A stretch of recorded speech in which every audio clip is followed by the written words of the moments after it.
नमस्कार दोस्तों, मैं रत्नेश सर आप सभी का स्टडी 91 में स्वागत करता हूं। और कैसे हैं आप सभी? उम्मीद करता हूं आप सभी स्वस्थ होंगे, जहां भी होंगे मस्त होंगे। दोस्तों आज बहुत ही इंपॉर्टेंट टॉपिक लेके आया हूं, जिससे कि आपके एग्जाम में हर बार एक या दो क्वेश्चन जरूर पूछा जाता है। दोस्तों चाहे वो एग्जाम आपका सीटेट का हो, चाहे यूपी टेट का हो, चाहे सुपर टेट का, तो बहुत ही इंपॉर्टेंट टॉपिक है। इसलिए दोस्तों कॉपी कलम लिए रहिएगा, बहुत ही मजेदार सेशन होने वाला है आज का, धमाकेदार। और एक बार लाइक और शेयर जरूर कर दीजिएगा अगर आपको सेशन अच्छा लगे तो आइए दोस्तों स्टार्ट करते हैं अपना सेशन। तो दोस्तों ये आपके स्टडी 91 में वीडियो का बैच स्टार्ट हो चुका है। आप सभी इसको ज्वाइन कर सकते हैं जो बच्चे वीडियो की तैयारी कर रहे हैं। दोस्तों आइए नेक्स्ट चलते हैं। दोस्तों बात होती है अधिगम की, तो हम सभी जानते हैं कि अधिगम का अर्थ होता है सीखना। लर्निंग का अर्थ क्या होता है? सीखना।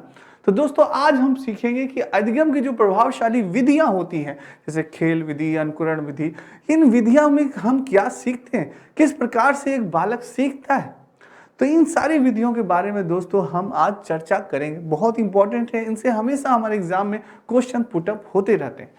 तो अधिगम को प्रभावशाली करने वाली विधि दोस्तों कौन कौन सी होती है ये जानते हैं। किसी भी नई क्रिया अथवा नए पाठ को सीखने के लिए अलग अलग विधियों का प्रयोग किया जाता है। इसमें कुछ प्रभावशाली विधियां निम्नवत है, यानी किसी भी चीज को दोस्तों हमें सीखने के लिए अलग अलग विधियों का हमें प्रयोग करते हैं। कोई भी दोस्तों नई चीजें हैं उसको अगर हमें सीखना है तो हम दोस्तों कई तरीकों से सीखते हैं। जैसे दोस्तों आप पहले जब साइकिल चलाते थे तो पहले आप डंडे के अंदर पैर डाल के साइकिल चलाते थे। जो डंडे के नहीं होता था कि साइकिल आदमी चलाता था तो क्या करता था, इस डंडे के अंदर पैर डाल के दोस्तों क्या करते थे, हम लोग साइकिल अपनी चलाते थे। डंडे के अंदर बैठ के दोस्तों क्या करते थे, यहाँ बैठ के हम लोग साइकिल चलाते थे। फिर धीरे धीरे हमने दूसरी विधि अपनाई, फिर हम क्या किए कि भाई सीट पे बैठ के हम साइकिल चलाना प्रारंभ कर दिए। तो ऐसे दोस्तों हमने स्टार्ट किया, यानी कि कोई भी चीज हमें सीखनी होती है पहले हम सरल विधि ढूंढते हैं, फिर दोस्तों उससे थोड़ी सी कठिन विधि ढूंढते हैं। तो ऐसे ही हम स्टार्ट करते हैं किसी भी चीज को अगर हम सीखते हैं। तो उससे पहले थोड़ी सी इन विधियों को जानने से पहले हम जानते हैं कि अधिगम के बारे में मनोवैज्ञानिकों की क्या थॉट थी, क्या सोच थी। तो दोस्तों अधिगम या सीखना एक बहुत ही सामान्य तथा जीवन पर्यंत चलने वाली प्रक्रिया है। दोस्तों जन्म से लेकर मृत्यु तक हम कुछ न कुछ सीखते रहते हैं, हमें अनुभव प्राप्त होता रहता है और हम कुछ न कुछ बातें हुई या कोई कार्य हुआ, हम हमेशा दोस्तों क्या करते हैं, सीखते रहते हैं। और दोस्तों यानी कि जन्म के तुरंत बाद से ही बालक सीखना शुरू कर देता है। जैसे ही बालक का जन्म होता है उसका सीखने की प्रक्रिया क्या हो जाती है, प्रारंभ हो जाती है। और आजीवन आने अनजाने कुछ न कुछ वह सीखता रहता है। दोस्तों हम जाने अनजाने में भी कुछ न कुछ हमेशा सीखते रहते हैं, चाहे किसी सफर में सीखते हैं या कभी विद्यालय में सीखते हैं, कभी हम अपने आस पड़ोस से सीखते हैं, कभी हम अपने टेम्पो में, रिक्शा में, बस में, कभी न कभी किसी से दोस्तों लोगों की बात सुन के हम सीखते हैं, अरे यार वो देखो वो ऐसी बात कर रहा है, यार वो ऐसा व्यवहार कर रहा है। तो दोस्तों हम कहीं ना कहीं हमेशा किसी न किसी प्राणी से अगर हम सीखना चाहें तो हमसे कुछ न कुछ हर व्यक्ति सिखाता है। दोस्तों एक जीव जंतु से लेकर, एक पौधे से लेकर दोस्तों हर व्यक्ति जो कि इस पृथ्वी पर व्याप्त है वो हमें सिखाता है। जैसे पौधे हैं दोस्तों, ये पौधे हैं जो कि हमारे ऊपर डिपेंड है और हम इनके ऊपर डिपेंड है। दोस्तों आप सभी जानते हैं दोस्तों कि हम जो ऑक्सीजन ग्रहण करते हैं वो किससे ग्रहण करते हैं, वो पौधों से ही हम ऑक्सीजन ग्रहण करते हैं। और हम दोस्तों ऑक्सीजन लेते हैं, कार्बन डाइऑक्साइड छोड़ते हैं, ये कार्बन डाइऑक्साइड लेते हैं और क्या करते हैं, ऑक्सीजन छोड़ते हैं। तो दोस्तों ये भी हमें सिखाते हैं कि अगर इनका अस्तित्व है तभी हमारा अस्तित्व है, हमारा अस्तित्व है तभी इनका भी अस्तित्व है। तो ये चीज है दोस्तों। नेक्स्ट है अधिगम व्यवहार में उत्तरोत्तर एवं अनुकूलन की एक प्रक्रिया है। क्या है? अधिगम हमारे व्यवहार में की अनुकूलन की एक प्रक्रिया है। दोस्तों वुडवर्थ ने क्या कहा? वुडवर्थ ने अधिगम के बारे में बताया। वुडवर्थ के अनुसार नवीन ज्ञान और नवीन प्रतिक्रियाओं का प्राप्त करने की प्रक्रिया ही सीखने की प्रक्रिया है। वुडवर्थ ने कहा कि नवीन ज्ञान और नवीन प्रतिक्रियाओं को प्राप्त करने की प्रक्रिया ही सीखने की प्रक्रिया है, यानी अधिगम। जैसे दोस्तों हम जो नए ज्ञान को प्राप्त करते हैं, नई प्रक्रिया को प्राप्त करते हैं, वही क्या है, अधिगम। वही चीज है सीखना। जैसे दोस्तों आज आप मोबाइल चलाना सीख रहे हैं, कल आप लैपटॉप चलाना सीख जाएंगे, परसों आप दोस्तों ऐसे स्मार्ट बोर्ड चलाना सीख जाएंगे। तो ये क्या है, आप सीख रहे हैं, आप नई नई चीजों को क्या कर रहे हैं, सीख रहे हैं। यही अधिगम की प्रक्रिया है दोस्तों, जो निरंतर आपकी बढ़ती जा रही है, निरंतर आप सीखते जा रहे हैं चीजों को दोस्तों। ठीक है, ये चीज है। नेक्स्ट है, अब बात करते हैं कि अधिगम की जो विधियां होती हैं दोस्तों, जो अधिगम की विधियां होती हैं वो कौन कौन सी विधि है जिनसे कि हम सीखते हैं। तो सबसे पहले आती है आपकी अनुकरण विधि। अनुकरण विधि यानी कि नकल करना। अनुकरण का अर्थ होता है दोस्तों नकल करना। क्या होता है? नकल करना दोस्तों। जो एक बालक होता है दोस्तों वो नकल करके बहुत ही जल्द सीखता है। किसी भी आपने देखा होगा आपके हर एक घर में कभी न कभी कोई बालक जरूर होगा दोस्तों, चाहे आप होंगे या आपके भाई के लड़के होंगे, कोई ना कोई बालक जरूर होगा। जरा उसको देखिए, वो जब पहले कभी वो सीखता है किसी भी चीज को तो वो नकल करके सीखता है या आपका अनुकरण करके सीखता है। नकल करना यानी आपका वो अनुकरण करता है, आपकी वो कॉपी करता है। यानी अपने माता पिता का दोस्तों वो अनुकरण करता है। जिस प्रकार से पिताजी बोलते हैं, जिस प्रकार से उसकी माता का स्वभाव होता है, जिस प्रकार से माता जी बोलती हैं, उसी प्रकार से वह बालक भी बोलने का प्रयास करता है। वो बालक भी वही व्यवहार करने का प्रयास करता है जैसे उसे सिखाया जाता है, जैसे उसने देखा है दोस्तों, जैसे उसने माहौल पाया उसी हिसाब से वो कार्य करता है। तो ये होती है दोस्तों जो बालक होती है अनुकरण विधि होती है। ठीक है, और भी इसके संक्षेप से इसके बारे में बात करेंगे। दूसरा होता है दोस्तों करके सीखना, लर्निंग बाय डूइंग, यानी कि लर्निंग बाय डूइंग दोस्तों, लर्निंग बाय डूइंग, स्वयं करके सीखना। स्वयं करके सीखना, लर्निंग बाय डूइंग यानी स्वयं करके सीखना। किसी भी कार्य को अगर सीखना है हमें तो हमें स्वयं करना पड़ेगा, तभी हम सीख पाएंगे दोस्तों। जैसे दोस्तों मैंने आपसे पूछा कि बताइए बेटा a+b का होल स्क्वायर क्या होता है। अब आप खुद सर्च करिए और मैंने आपको कहा बेटा आओ जरा a+b का होल स्क्वायर लिख के दिखाओ मुझे। आप अगर क्लास में कहीं बैठे हैं, मैंने कहा बेटा आओ जरा a+b का होल स्क्वायर मुझे लिख के बताओ, तुम्हें याद है? तो दोस्तों आप हाँ सर मुझे याद है, और आप आए और यहाँ पे आपने लिखा सर a+b का होल स्क्वायर होता है a² + b² + 2ab होता है सर। और आपने जब दोस्तों यहाँ पे आके अगर लिख दिया तो आप कभी भी a+b का होल स्क्वायर नहीं भूलेंगे। ये मेरा वादा है, ये मेरा दावा है, ये मेरी गारंटी 101% मैं गारंटी देता हूँ। क्योंकि किसी भी कार्य को जब आप स्वयं करते हैं तो आपके दिमाग में वह बैठ जाता है दोस्तों, आपके मस्तिष्क में क्या होता है, बैठ जाता है। उस कार्य को आप कभी भूल नहीं पाते। जैसे दोस्तों अगर आप मैथ के स्टूडेंट हैं, अगर आप अच्छे स्टूडेंट हैं तो आपने कभी स्वयं ट्रिक बनाई होगी, अपनी स्वयं ट्रिक बनाई होगी, कई मैथ सवाल की स्वयं ट्रिक बनाई होगी, तो वो ट्रिक क्या कभी आप भूलते हैं? कभी नहीं भूलते। तो इसी तरह से दोस्तों जब आप किसी भी कार्य को स्वयं करेंगे तो आप कभी नहीं भूलेंगे। दूसरी होती है परीक्षण विधि। किसी भी कार्य का करके आपने परीक्षण किया कि यार मैंने जो किया है वो सही है कि गलत है, तब दोस्तों आप अपना मूल्यांकन स्वयं करते हैं कि हाँ यार जो मैंने किया वो सही नहीं है, गलत है, फिर इसको मैं कितना बेहतर कर सकता हूँ। तो वो होती है आपकी परीक्षण विधि। फिर सामूहिक विधि, यानी कि सबके साथ बैठ के आप कोई दोस्तों पर कार्य कर रहे हैं, फिर आप सीख रहे हैं, अरे यार अगला कितना अच्छा बोल रहा है, वो यार उसने कितनी अच्छी पॉइंट रखी, यानी एक ग्रुप डिस्कशन हो रहा है दोस्तों। तो उसमें आपने मान लीजिए कोई भी टॉपिक है, जैसे कि पर्यावरण स्वच्छता से संबंधित टॉपिक है कि आप पर्यावरण को कैसे स्वच्छ रखेंगे, ये टॉपिक। अब सब ने अलग अलग पॉइंट्स दिए आपको, रमेश ने अलग दिए, विनोद ने अलग दिए, कैलाश ने अलग दिए, रोहित ने अलग दिए, सब ने अलग अलग पॉइंट दिए। अरे यार क्या बात है यार, कितना अच्छा पॉइंट दिया इसने तो इन्वायरमेंट से रिलेटेड, बहुत बढ़िया। तो वो आपके माइंड में पॉइंट नहीं है, पर जब ग्रुप डिस्कशन हो रहा था तो वो पॉइंट आपके दिमाग में तुरंत आ गया, अरे वाह इसने दिया यार, बहुत अच्छा पॉइंट दिया, वो आपके दिमाग में बैठ गया। तो सामूहिक विधि से भी हम क्या करते हैं, सीखते हैं। खेल विधि तो है ही दोस्तों, खेल खेल में हमने बहुत चीजें सीखी हैं। और निरीक्षण विधि, यानी निरीक्षण करके स्वयं की क्या चीजें हम सीखते हैं। अब इन सारी विधियों के बारे में दोस्तों 1 बाय 1 हम लोग क्या करेंगे, संक्षेप से विस्तार से दोस्तों डिस्कस करेंगे कि मनोवैज्ञानिकों की क्या थॉट थी, जो इसके मनोवैज्ञानिक थे उनके कैसे विचार थे, उनके बारे में अध्ययन करेंगे दोस्तों। ठीक है, सबसे पहले दोस्तों करके सीखना, learning by doing. Learning by doing के बारे में जानते हैं कि मनोवैज्ञानिकों का मानना है कि जो कार्य करके सीखा जाता है, जो कार्य करके सीखा जाता है उसका अधिगम अधिक अस्थायी रूप से बना रहता है, तथा जो कार्य हम खुद से करते हैं जल्दी सीखते हैं। यानी मैंने यही बताना है दोस्तों कि किसी भी कार्य को जब आप स्वयं करेंगे, जैसे दोस्तों ये बोतल है, मैंने कहा बेटा आज इस बोतल को तुम बनाओ, स्वयं बनाओ दोस्तों। तो आप जिस दिन आपने इस बोतल को बनाया उस दिन आप इस बोतल को बनाना दोस्तों कभी नहीं भूलेंगे।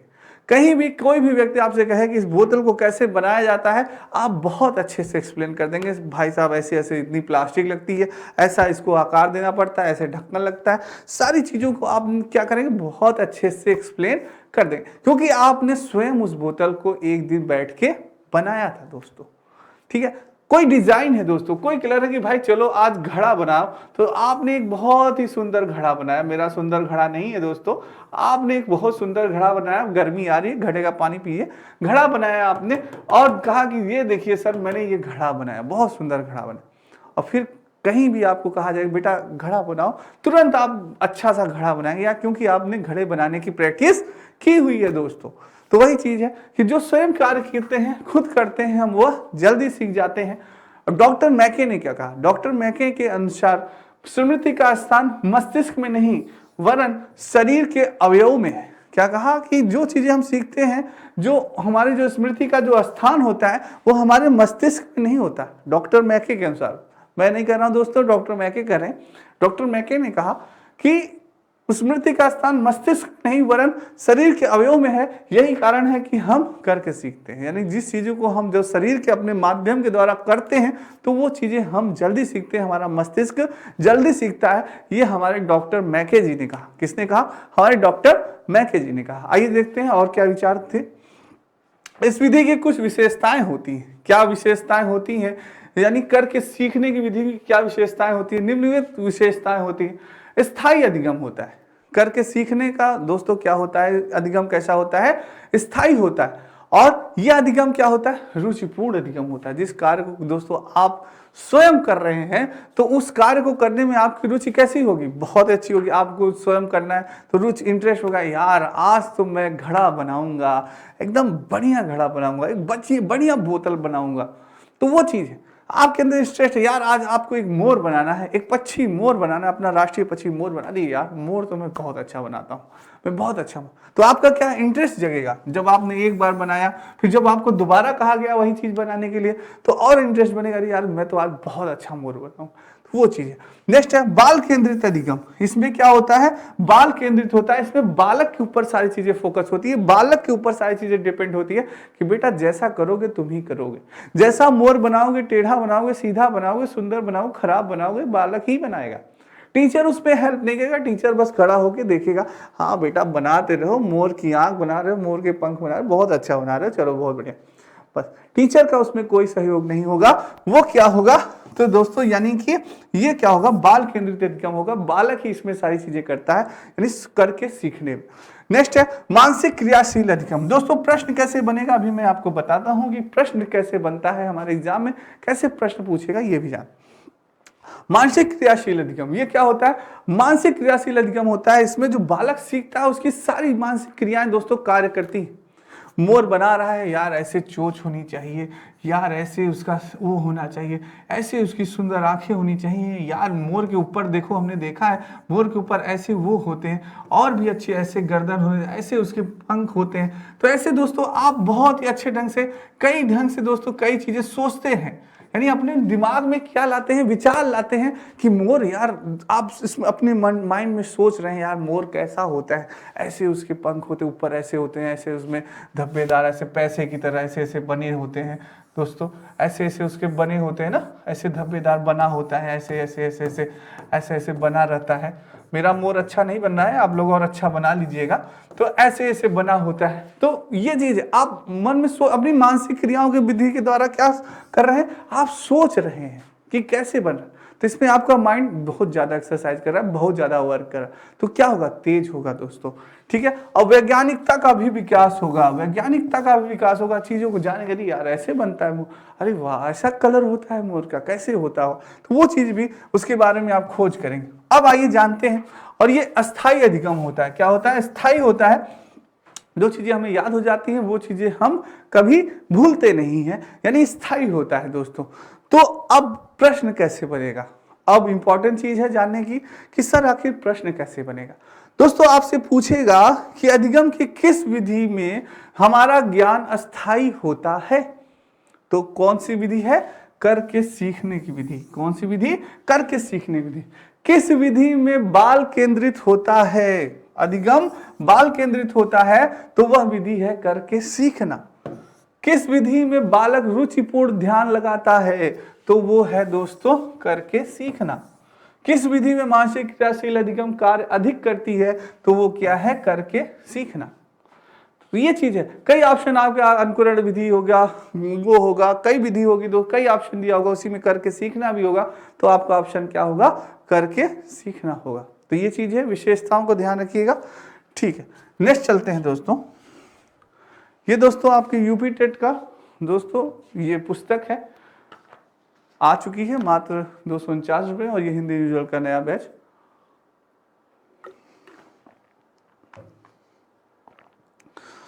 प्रारंभ हो चुका है दोस्तों। आइए दोस्तों नेक्स्ट चलते हैं। अब बात करते हैं अनुकरण विधि की। मैंने आपको बताया अनुकरण विधि का सेंस क्या है, नकल करना। बालक नकल करके सीखता है, नकल करके सीखता है। बालक क्या करके सीखता है, नकल करके सीखता है। आइए जानते हैं मनोवैज्ञानिकों की क्या विचारधारा थी। इस विधि में शिक्षक छात्र के लिए आदर्श स्वरूप होता है। जो शिक्षक होता है, जो टीचर होता है, वो क्या होता है, आदर्श का एक स्वरूप होता है, क्योंकि बालक टीचर को ही देखता है, उसी का अनुकरण करता है, उसी का नकल करता है कि सर किस प्रकार से पढ़ा रहे हैं, किस प्रकार से नियम बता रहे हैं, उसी के अकॉर्डिंग बालक चलेगा। तो इसमें आदर्श कौन है, टीचर है। कौन है दोस्तों, याद रखिएगा किस प्रकार से प्रश्न बनेगा, अभी उस पर भी डिस्कशन होगा, पर पॉइंट को ध्यान में रखिएगा कि करके सीखना अनुकरण विधि में, इसमें आदर्श कौन है, इसमें शिक्षक है दोस्तों। ठीक है, दूसरा पॉइंट है, आइए जानते हैं। इस विधि द्वारा सीखने की प्रक्रिया शैशवावस्था से ही प्रारंभ हो जाती। Point note and mind student. शैशवावस्था यानी कि जन्म से 2 वर्ष मानी गई, किसी ने जन्म से 2 वर्ष माना, किसी ने 3 वर्ष माना। ये मनोवैज्ञानिकों के बीच में क्या है, मतभेद है। तो शैशवावस्था कब मानी गई दोस्तों, जन्म से 2 वर्ष मानी गई। कितनी मानी गई, जन्म से 2 वर्ष, यानी कि 2 वर्ष की अवस्था से ही आपका अनुकरण विधि प्रारंभ हो जाती है। क्वेश्चन बन सकता है मेरे दोस्तों, किस अवस्था से अनुकरण विधि प्रारंभ होती है, शैशवावस्था से अनुकरण विधि प्रारंभ होती है। तो ये चीज है, प्रश्न बन सकता है। मनोवैज्ञानिक हैगार्ड के अनुकरण के अनुसार, मनोवैज्ञानिक हैगार्ड के अनुकरण द्वारा सीखने के सिद्धांत से यह स्पष्ट होता है कि अधिगम की प्रक्रिया क्या होती है, अनुकरण के माध्यम से सरल हो जाती है। जो अधिगम की प्रक्रिया होती है वो क्या होती है, वह अनुकरण के माध्यम से सरल हो जाती है दोस्तों। कि कोई भी चीज है, जब हम किसी चीज को नकल करके सीखेंगे दोस्तों, तो वो क्या होगा, जैसे मैंने आपको समझाया कि ऐसे ऐसे अनुकरण विधि के माध्यम से बालक सीखता है। जैसे मैंने आपको घड़ा बनाना सिखाया कि ऐसे घड़ा बनता, पहले आप गोला बनाइए, फिर ऐसे बनाइए, फिर ऐसे बनाइए। तो आपने एक बार मेरा नकल किया है, आपने मेरा एक बार कॉपी देखा कि मैंने किस प्रकार से बनाया। अब आप बनाएंगे तो आपको थोड़ा सा आसान लगेगा, तो आपको सरल लगेगा। वही बात है दोस्तों कि अधिगम प्रक्रिया अनुकरण के माध्यम से सरल हो जाती है। नेक्स्ट बात करते हैं, इस विधि की कुछ विशेषताएं निम्नवत है। इस विधि की कुछ विशेषताएं हैं। ये विधि विशेषता क्या है अनुकरण विधि की, इसके बारे में जानते हैं। रुचिपूर्ण अधिगम, इसमें भी बालक रुचिपूर्ण ध्यान लगाता है। अगर टीचर अच्छा है, वो अपनी क्लास को प्रभावकारी बनाया हुआ है, वो सारा फोकस किया है कि बच्चे मेरे, जो मैं पढ़ा रहा हूं, बच्चे मेरे सारे ध्यान से पढ़ें, वो अपनी टीचिंग को प्रभावकारी बनाया हुआ है, तो बच्चे रुचिकर देखेंगे। आप सहायक सामग्रियों को ले जाइए, आप चार्ट ले जाइए, आप लैपटॉप ले जाइए, आप और भी चीजें ले जाइए, जिससे कि बालक देखे, चार्ट ले गए, अरे यार सर आज किस चीज का चार्ट लेके आए हैं, अरे यार ये तो भगत सिंह है, भगत सिंह के बारे में बच्चों आज हम पढ़ाएंगे। अरे यार ये देखो आज सर तो इलाहाबाद का किला है, ये अकबर ने बनवाया था, उस किले का चार्ट, अरे ऐसा है, अरे हाँ ये तो मैंने देखा है। तो वो क्या होगा, इंटरेस्ट जगेगा बच्चों का। तो दोस्तों, तो इससे क्या होगा, बच्चे क्या करेंगे, सीखेंगे। तो वो रुचिपूर्ण अधिगम होता है। अगर टीचर चाहे तो अपनी क्लास में रुचि उत्पन्न कर सकता है बालकों का। नेक्स्ट है, अनुकरण विधि के माध्यम से दोस्तों सामाजिक व्यवस्था का भी हमें ज्ञान होता है, समाज का ज्ञान होता है। बालक जब निकलता है विद्यालय में अपने पड़ोसियों का, तो वो देखता है, उनकी नकल करता है, समाज के लोग किस प्रकार से कार्य कर रहे हैं, किस प्रकार से व्यवहार कर रहे हैं, उन सारी चीज़ों को वो अनुकरण करता है, सीखता है। अरे यार वो व्यक्ति ऐसे बोलता है, यार वो व्यक्ति ऐसे कार्य करता है, वो व्यक्ति ऐसे चलता है। तो वो क्या है, समाज व्यवस्था का भी ज्ञान होता है आपके अनुकरण विधि में। और आदर्श ज्ञान को सीखना, दोस्तों वो क्या करता है, आदर्श ज्ञान को सीखता है। एक अध्यापक जो होता है वो उसे सिखाता है, वो उसे बताता है कि बेटा क्या चीजें सही हैं, क्या चीजें गलत हैं।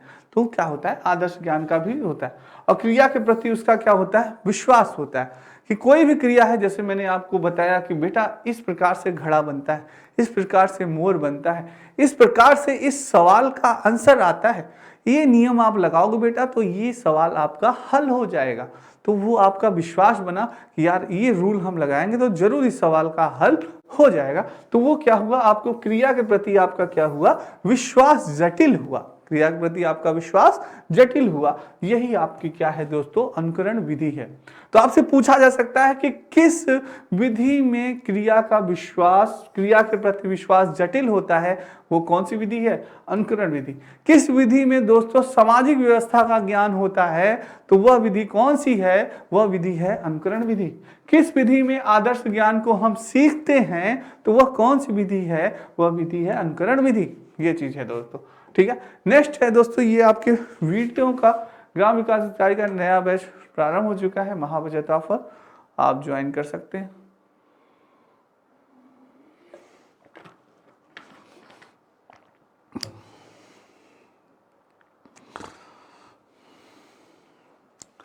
चलिए दोस्तों नेक्स्ट, अब बात कर रहे हैं निरीक्षण विधि की। किसकी बात कर रहे हैं दोस्तों, निरीक्षण विधि की बात कर रहे हैं। ऑब्जर्वेशन मेथड, ऑब्जर्वेशन मेथड की बात करते हैं। क्या है मनोविज्ञान को किसके बारे में सोच, आइए जानते हैं दोस्तों। यह एक प्रभावशाली तथा व्यापक विधि है। कैसी विधि है, प्रभावशाली तथा व्यापक विधि मानी जाती है, क्योंकि निरीक्षण की प्रक्रिया विद्यालय के बाहर भी चलती रहती है। विद्यालय में तो हमने पढ़ा दोस्तों, निरीक्षण किया, पर बाहर भी हम लोगों का निरीक्षण करते हैं कि अरे लोगों का व्यवहार कैसा है, लोगों का की सोच कैसी है, लोगों की लैंग्वेज कैसी है। दोस्तों आप देखते होंगे जैसे विद्यालय बाहर तो हर लोगों का व्यवहार अलग अलग है, लोगों की भाषा अलग अलग है। कोई अलग, कोई पंजाबी बोल रहा है, कोई मराठी बोल रहा है, कोई मद्रासी बोल रहा है, कोई अरबी बोल रहा है, कोई उर्दू बोल रहा है। और भाई साहब क्या हाल है, हाँ भाई ठीक है, और तुस्सी की हाल है, हाँ ठीक है, आपका क्या हाल है, ठीक है। तो दोस्तों ये चीज है, क्या खाबो क्या पीबो, तो ये चीज है। तो सबकी भाषा अलग अलग होती है, हम उसका निरीक्षण करते हैं। क्या करते हैं, निरीक्षण करते हैं, तब हम ऑब्जर्व करते हैं, सीखते हैं। योकम तथा स्पेंसन के अनुसार निरीक्षण सूचना प्राप्त करने, आधार सामग्री एकत्र करने और वस्तुओं तथा घटनाओं के बारे में सही विचार प्राप्त करने का एक साधन है। बहुत बढ़िया, क्या बात कही है योकम जी ने और स्पेंसन ने दोस्तों। स्पेंसन ने कहा कि जो हम निरीक्षण है उसके द्वारा हम सूचना प्राप्त करते हैं। कोई भी सूचना है, कोई भी घटना है, तो उसकी तुरंत हमें सूचना मिली, अरे यार ये सूचना हमें, यार ये कांड हुआ है उस दिन, अरे अच्छा ऐसा कांड हुआ। नेक्स्ट, आधार सामग्री एकत्र करते हैं। कोई हमें दोस्तों सूचना मिली कि हाँ यार यहाँ पे ये सामग्री, हमने निरीक्षण किया कि अगर हमें कोई, अगर पेड़ है दोस्तों, उस पेड़ को आपने देखा, आते जाते आप देख रहे हैं यार इस पेड़ के अगर हमें पत्ती पानी है, इस पेड़ का अगर हमें फल पाना है, तो ये फल वहां पे लगता है, उस जगह हमने देखा था, तो आपने निरीक्षण किया, तभी दोस्तों ये वस्तु भी आपको प्राप्त हो सकती है, इस पेड़ का फल भी आपको मिल गया। घटनाओं के बारे में सही विचार प्राप्त करके, आपको कोई भी बताया यार आज विद्यालय में तो इतनी लड़ाई हुई, इतना झगड़ा हुआ कि यार मैथ की क्लास नहीं चली, पर आप दोस्तों आपने निरीक्षण किया, आप थे वहां पे, आपके यार तुम गलत बोल रहे हो, यार इतनी लड़ाई झगड़ा तो हुई, वो बात तो सही कहे, पर मैथ की क्लास भी चली थी, समझ रहे हो ना, तुम झूठ बोल रहे हो यार। तो ये क्या है, आपको घटनाओं के बारे में सही विचार प्राप्त करते हैं, सही चीजों को विचार प्राप्त करने के साधन हो जाता है। सही आप सोच करते हैं कि लोग आपको बहका नहीं सकते, गलत आपको बता नहीं सकते, तो वो चीज है। तो ये चीज है दोस्तों, निरीक्षण विधि से हम ये करते हैं, ठीक है। नेक्स्ट है भूगोल शिक्षण में इस विधि का प्रयोग अवश्य किया जाता है। भूगोल शिक्षण में इस विधि का प्रयोग बहुत किया जाता है, निरीक्षण विधि का। इस विधि की विशेषताएं निम्नवत हैं, कौन कौन सी आई जानते हैं। यह बाल केंद्रित विधि होती है। कौन सी विधि होती है, यह बाल केंद्रित विधि होती है। अब ध्यान दीजिएगा, अनुकरण विधि यानी स्वयं करके सीखना, यह भी बाल केंद्रित विधि है। निरीक्षण विधि, यह भी बाल केंद्रित विधि है। ये भी दोस्तों, इसमें भी बालक ही मेन होता है, बालक इसमें मेन होता है, ठीक है। और इसमें तर्क शक्ति का विकास, इसमें आप जब निरीक्षण करेंगे तो आप तर्क करेंगे, ये कैसे कार्य हुआ, ये कैसे कार्य संभव हुआ, तो ये दोस्तों इसमें क्या होता है, तर्क शक्ति का विकास भी होता है। वैज्ञानिकता का विकास, आप चीज़ों को जब आपने निरीक्षण किया, यार ये कैसे बना, यार ये इसकी बनावट ऐसे कैसे हो गई, इसका रंग ऐसे क्यों हुआ, ये तो दूसरे रंग का मैंने कभी देखा था, ऐसा क्यों रंग हो गया। तो ये क्या हो, वैज्ञानिकता का विकास हो रहा है आपका कि ये कार्य आखिर घटित हुआ तो ऐसे क्यों घटित हुआ, ये कार्य तो कोई और तरह से भी घटित हो सकता था। तो ये चीज थी दोस्तों, ठीक है। चिंतन का प्रोत्साहन, सोचेंगे आप, चिंतन करेंगे, अरे यार ये घटना मैंने देखी यार, क्या अजीब घटना थी, कैसा दृश्य था दोस्तों, बहुत ही अमेजिंग दृश्य था। तो आपने वो देखा तो उसके बारे में आप चिंतन करेंगे, यार ऐसा नहीं होना चाहिए था। तो वो क्या है, चिंतन कर रहे हैं उसके बारे में आप, तो वो चिंतन को प्रोत्साहन करते हैं। तो ये होती है आपकी निरीक्षण विधि, ठीक है दोस्तों। ये आपकी निरीक्षण नेट का कंप्लीट कोर्स पेपर।